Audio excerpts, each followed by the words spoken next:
दाइले बाबु खत्री उहाँ दाजुले विश्वास गरेर 3 लाख रुपियाँ क्यास दिएको हो। कुनै पनि एभिडेन्स छैन, कुनै पनि प्रमाण छैन, चेक केही पनि होइन। काम गर्नको लागि उहाँ दाजुको करोडौँ पैसा फसेको थियो। त्यो उकास दिन्छु दाइ, ल रनिङ खर्च दिनु भनेर तैँले 3 लाख रुपियाँ लिएको थिइस्। त्यो 3 लाख रुपियाँ तैँले भरे 5 बजेसम्म जसरी भयो नि फिर्ता गर, होइन भने उहाँको श्रीमती नाम थाहा छैन मलाई है, उहाँ भाउजू आएर तेरो कपाल गन्दिन्छ, हस्पिटलमै गन्दिन्छ। तँ बस्नेत बहिनी, तिमीलाई म यही लाइभबाट चाहिँ माफी माग्न चाहन्छु होइन। त्यो दिन तिमीले पनि अलिकति बेसी नै बोल्या हो। मेरो साथीलाई यस्तो बोल्ने भनेर चाहिँ अलिकति उग्र रूप लिएको हो मैले। तिमीलाई पहिला हातपात मैले गरेको हो होइन। त्यसको लागि म क्षमा माग्छु यहीँबाट। तिमीले पनि मेरो लाइभमा आएर हेर्दो रहेछौ भन्ने मलाई हिजो थाहा पाएको थिएँ मैले है।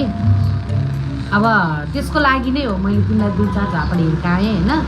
अब ठिकै छ, एउटा दिदी भनेर माफी दिने नदिने त्यो तिम्रो व्यक्तिगत कुरा हो है।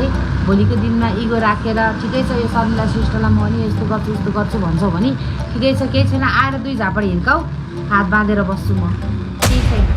पुण्य दाइ, तपाईँमाथि कुटपिट हुनमा मेरो कुनै पनि हात छैन। मेरो छोराछोरीको कसम खाएर भन्न सक्छु म होइन। तपाईँले जहाँ जुन देवी देवता थानमा लगेर कसम खाए पनि म खान सक्छु होइन। तपाईँमाथि निर्धक कुटपिट भएको थियो। त्यो रात शर्मिला वाइबा र म आइस क्लबमा थियौँ। त्यसलाई फोन आएको थियो काम सक्यो भनेर है। के काम सक्यो त्यो मलाई थाहा भएन। सोद्धाखेरि काम थियो दिउँसोको काम भनेर भने, यति राति कसको के काम हो र भनेर सोद्धाखेरि त्यसो भन्थ्यो है। त्यो मलाई अरू कुरा थाहा छैन।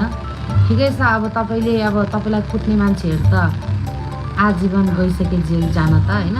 त्यही पनि यो कुरा त्यसैले उठाएको भएर चाहिँ मैले तपाईँलाई यो पनि भन्न चाहेँ कि अझै पनि तपाईँ त्यो शर्मिला वाइबासँग टचमा रहनुहुन्छ भने भोलिको दिनमा तपाईँको ज्यान सुरक्षित चाहिँ हुँदैन भन्ने जस्तो लाग्छ है मलाई। तपाईँलाई कस्तो लाग्छ खै पनि होइन।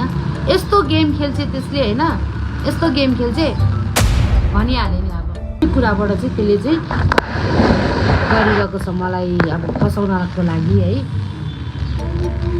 गल्ती नगर्नु, नडराउनु, नबिराउनु भन्छन् नि, त्यस्तै हो क्या। म चाहिँ अब डराउँदिनँ। कतिसम्म के गर्दो रहेछ, कहाँसम्म के भनेर जाँदो रहेछ हेरौँ है। अब अहिले आएर तपाईँको दुर्गा प्रसाईसँग 5 लाख लियो होइन। 5 लाख लिएर यस्तो गर्यो उस्तो गर्यो, राजा के अरे एमालेसँग हात मिलायो यो त्यो भनेर